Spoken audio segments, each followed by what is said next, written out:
All right, folks.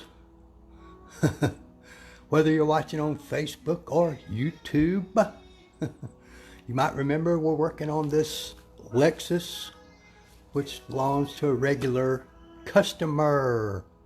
I forget what year this is, but you may recall we strip washed it yesterday and all that, and we had a scuff mark on this door.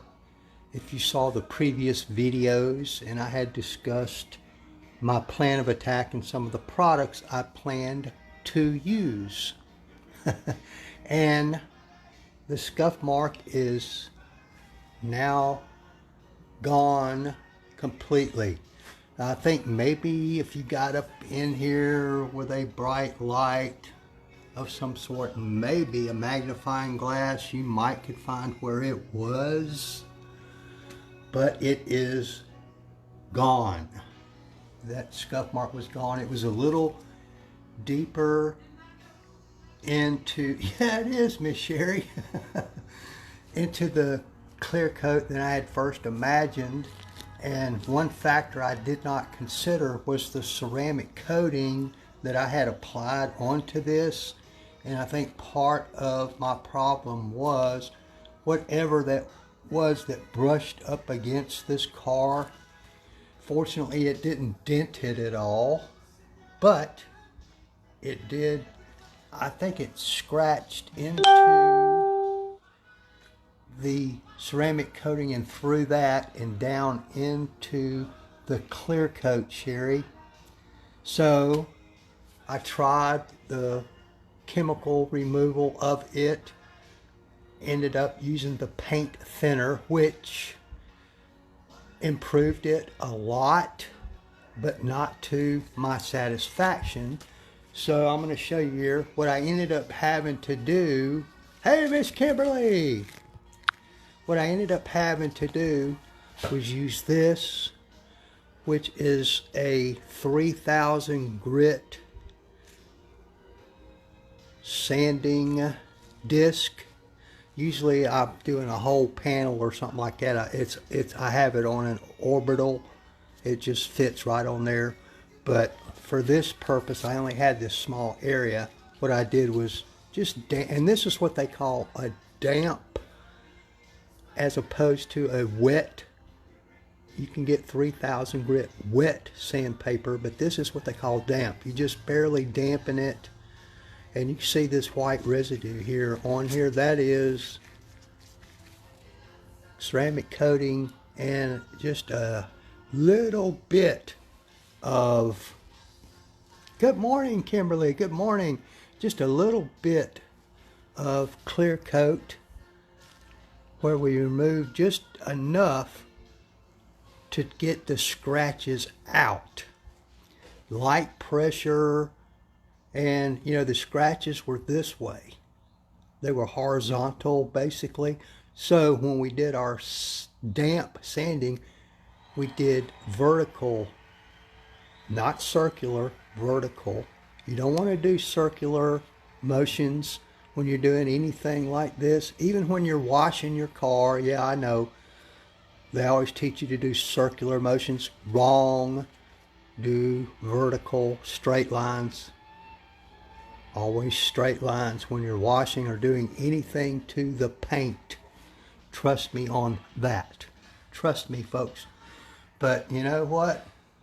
The results just don't get much better than that.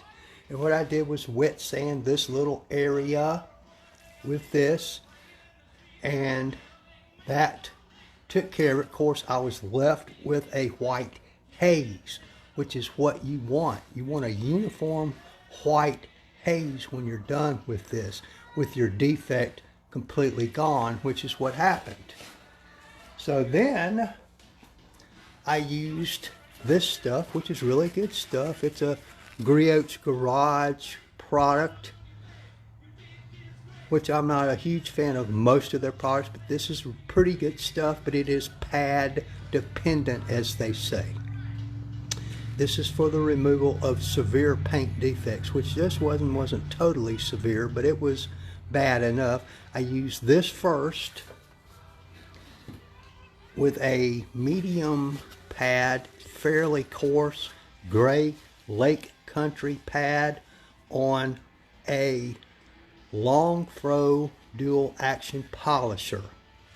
Went over this whole door panel here so it would all blend and look the same when I was done. And then the final step was using this Sonax Perfect Finish finishing polish. Has no fillers in it. I would say that 100% of the retail level products, you have to order this, has fillers in it. So what that means is there are chemicals and materials in the stuff that fills the scratches so that when you get done it looks really good until the first time you wash your car or the sun gets on it for an extended period of time and those fillers end up washing out or coming out of the scratches that you filled. Looks really good on a temporary basis. This has no fillers, so that when you finish like I've done here, and then afterwards I paint prepped it to make sure I removed any residual product so that I could tell if I truly had removed that abraded spot on the door. Yeah, and I used a very, very, very soft pad, which again is a lake country. This is a finishing or a polishing, final polishing pad. Very, very soft. You can see I still got product left on there. And this is my long throw. It's a 15 millimeter long throw pro level dual action polisher. I didn't need a rotary polisher on this. That would have been total overkill and it would have made extra work for myself. So both the rotary and the dual action polishers both have a place in doing paint correction, but in this particular case I did not need the rotary polisher. I don't think you would need it for a car that's in this relatively good shape. But I just wanted to come back right quick, Mark. Hey Mark, see, remember where that spot was, Mark? It is now gone. Totally gone. I can't even find it sitting here with the naked eye. If you see it, let me know. I do not see it. Go back and start at the beginning of this video, Mark, and I'll go where I go over what I did do and how I got to this point. But at least this door looks really good. Now, on to the rest of the project, folks. I appreciate y'all dropping by. If you like what you see, give me a thumbs up. Hell, give me a thumbs down. It don't matter as long as you do something. If you got any questions, comments, put them in the comments down below and I will get back to you on that. Alright folks, just wanted to show you all the progress on this door right quick. I'll come back later. Alright folks, I appreciate you tuning in. Thank you very much. Goodbye y'all.